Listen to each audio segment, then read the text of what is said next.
কেউ তাকে আমলে নিচ্ছেন না। এবং সর্বশেষ যেটা, সেটা হলো ভবিষ্যৎ নিয়ে অর্থাৎ গন্তব্য নিয়ে এই আস্থাটা যখন পরিপূর্ণ থাকে তখন একটা শ্রদ্ধার ভাব চলে আসে, রেসপেক্ট। তো এই রেসপেক্ট ছাড়া আসলে কারো প্রতি স্থির থাকা যায় না। স্বামী স্ত্রী বলেন, ছেলে সন্তান পিতা পুত্রের সম্পর্ক বলেন, রাষ্ট্রের সঙ্গে জনগণের সম্পর্ক বলেন, নেতার সঙ্গে কর্মীর সম্পর্ক, নেতার সঙ্গে জনগণের সম্পর্ক, রাষ্ট্রনায়কের সঙ্গে জনগণের সম্পর্ক, এর চূড়ান্ত যে রূপ সেটা হলো শ্রদ্ধা। সেই শ্রদ্ধা থেকেই মানুষ বিশ্বাস করে, অন্ধের মতো বিশ্বাস করে।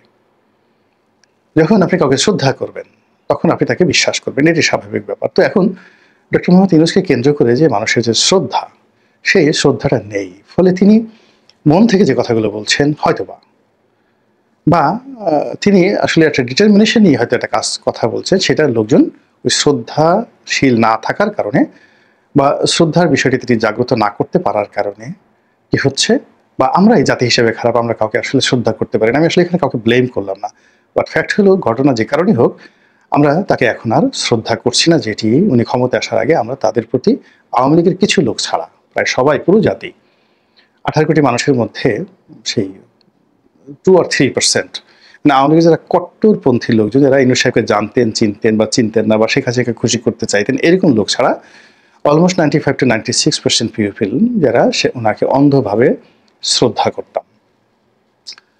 ঠিক সেই শ্রদ্ধার যে জায়গাটা, আস্থার যে জায়গাটা না হওয়ার কারণে এখন উনি যা কিছু করতে চাচ্ছেন সবই খেলো খেলো হয়ে যাচ্ছে, হাস্যকর হয়ে যাচ্ছে, উটকো হয়ে যাচ্ছে, ঝামেলাপূর্ণ মনে হচ্ছে, অনাহুত মনে হচ্ছে, আর কি বলবো, অপ্রত্যাশিত মনে হচ্ছে, আনএক্সপেক্টেড মনে হচ্ছে, অপ্রয়োজনীয় মনে হচ্ছে, আননেসেসারি মনে হচ্ছে, বিরক্তিকর, অ্যাবনক্সিয়াস। এখানে অ্যাবনক্সিয়াস শব্দটি হলো যে দেখতেও ভালো লাগে না, দুর্গন্ধ বের হয়, তারপর শেষে গা ঘিন ঘিন ঘিন ঘিন করে, এরকম অনেকগুলো জিনিস যদি একসাথে আপনি বোঝাতে চান বিরক্তিকর কোনো বস্তু, সেটাকে আপনি অ্যাবনক্সিয়াস শব্দ দিলে মানে সবচেয়ে ভালো হয়, অ্যাবনক্সিয়াস। এরকম ওনার সেই যে কর্মকাণ্ডগুলো, এগুলোর সঙ্গে টক্সিন মানে বিষ যুক্ত হয়ে গেছে। যেমন এখন যদি বলা হয় সংস্কার সংস্কার সংস্কার, তারপর এখন যদি বলা হয় reset button reset button reset button, এখন যদি বলা হয় যে নতুন বন্দোবস্ত নতুন বন্দোবস্ত নতুন বন্দোবস্ত, মানে উনি যে কথাগুলো বলেছেন বিভিন্ন সময় বা বলার চেষ্টা করেন, এখন যদি বলা হয় সংস্কার কমিশন সংস্কার কমিশন, এখন যদি বলা হয় সংস্কার কমিশনের কর্তা ব্যক্তিরা অমুক তমুক জমুক, এখন যদি বলা হয় অমুক উপদেষ্টা তমুক উপদেষ্টা, এখন যদি বলা হয় সমন্বয়ক, তো এই কথাগুলো শুনলে মানুষের এখন ভীষণ রকম বিরক্তি হয়। আগে যেমন ছাত্রলীগ নিয়ে মানুষের একটা অ্যালার্জি ছিল, তো এরকম ছাত্রলীগের সাথে 100 গুণ অ্যালার্জি নিয়ে অন্তত 100টি শব্দ গত 1 বছর আমাদের দেহ মনে বিষক্রিয়া তৈরি করছে। ফলে আমরা সরকারের যে গন্তব্য, সরকারের যে কর্মকাণ্ড, এটার উপর বিশ্বাস এবং আস্থা রাখতে পারছি না।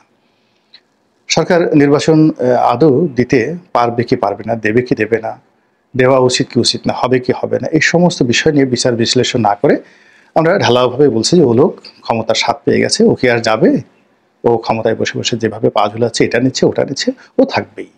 ক্ষমতাকে কেউ কি আর ছাড়ে? যে একবার লঙ্কায় যায় সে রাবণ হবেই।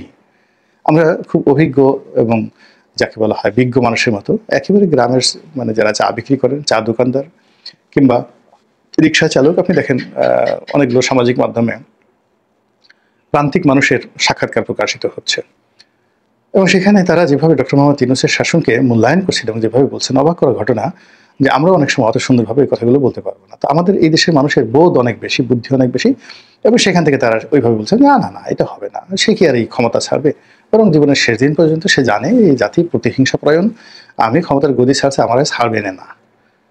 ফরিদপুরের আঞ্চলিক ভাষায় বললাম, ছাড়বে না, আমি ক্ষমতা যদি ছেড়ে দিই আমাকে ছাড়বে না, আমাকে যেভাবে ইচ্ছে সেভাবে ধরবে না, তারপর সে মারবে না, জেলে ঢুকাবে না, তারপরে আরও কিছু করবে না, দরকারটা কি, আমি যতদিন আছি শেষ মুহূর্ত পর্যন্ত থাকবো, তোমরা যা পারো করো, দেখি কি করতে পারো।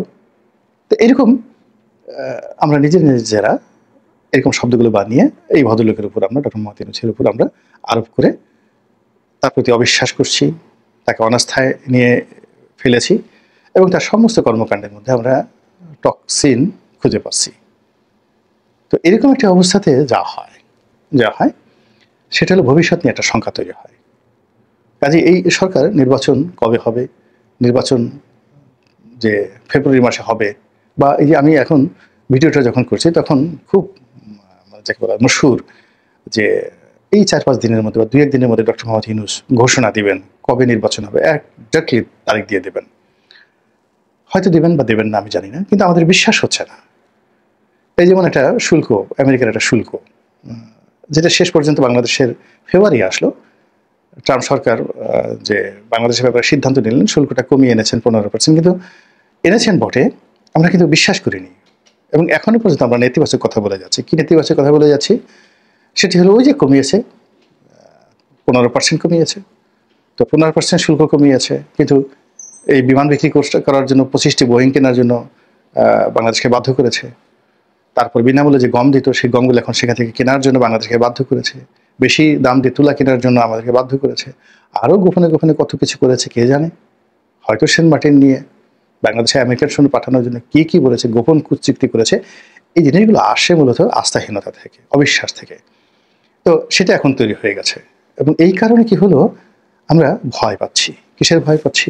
রাজনৈতিক দলগুলো, প্রায় শীর্ষ রাজনৈতিক দল এবং অনেক জায়গায় শীর্ষ নেতৃবৃন্দ রয়েছেন যারা একসময় ডক্টর মোহাম্মদ ইউনূসের উপর নির্ভর করতেন, যেমন মির্জা ফখরুল সাহেবের মতো একজন ভদ্রলোক মানুষ, মাহমুদুর রহমান মান্না, যিনি ডক্টর মোহাম্মদ ইউনূসের সরাসরি ছাত্র, চট্টগ্রাম বিশ্ববিদ্যালয়ে সরাসরি তার ছাত্র, ডাইরেক্ট স্টুডেন্ট। তো ওনারা শেষক্ষণ পর্যন্ত কিন্তু ওনার প্রতি বিশ্বাস রেখেছেন, আস্থা রেখেছেন, ভদ্রতা বজায় রেখেছেন, এবং গুনে গুনে যেটা না বললেই না সে কথাগুলো বলেছেন। কিন্তু ইদানিং তারা বলছেন যে না, হবে না। তারা বলছে 1-11 গন্ধ পাচ্ছে, আর একটা 1-11 হতে পারে, এবং সেরকম লক্ষণ দেখা যাচ্ছে। যে মানুষগুলো ক্ষমতা নেবে বলে কখনই মনে হয়নি, এখন মনে হচ্ছে তারা ক্ষমতালোভী, তারা ক্ষমতায় থেকে যেতে চাচ্ছে, বা আগামীতে তারা ক্ষমতা নিতে চাচ্ছে। দেশে একটা নতুন 1-11 পদধ্বনি শোনা যাচ্ছে। তো নানা রকম স্পেকুলেশন আমাদেরকে আবিষ্ট করে রেখেছে, আমাদেরকে ভয় দেখাচ্ছে, আমাদেরকে আতঙ্কগ্রস্ত করে ফেলেছে। অনেকগুলো যাকে বলা হয় আতঙ্ক উল্কাপিণ্ডের মতো ধেয়ে আসছে, এবং এর ফলে কি হচ্ছে, নির্বাচন নিয়ে, গণতন্ত্র নিয়ে আমাদের যে বিশ্বাস, সেই বিশ্বাসটা ধ্বংস হয়ে যাচ্ছে। আর 1-11 মতো বিভৎস, 1-11 মতো একটি মানে যাকে বলা হয় আতঙ্কের শাসন, এটি সামরিক শাসন, এটি সেমি সামরিক শাসন, একটি জরুরি অবস্থা ইত্যাদি অতীতে বহুবার হয়েছে আমাদের দেশে। ফলে আমরা ওই আতঙ্কগুলো আবার অনুভব করছি। ভবিষ্যৎ কি হবে একমাত্র আল্লাহ ভালো জানেন।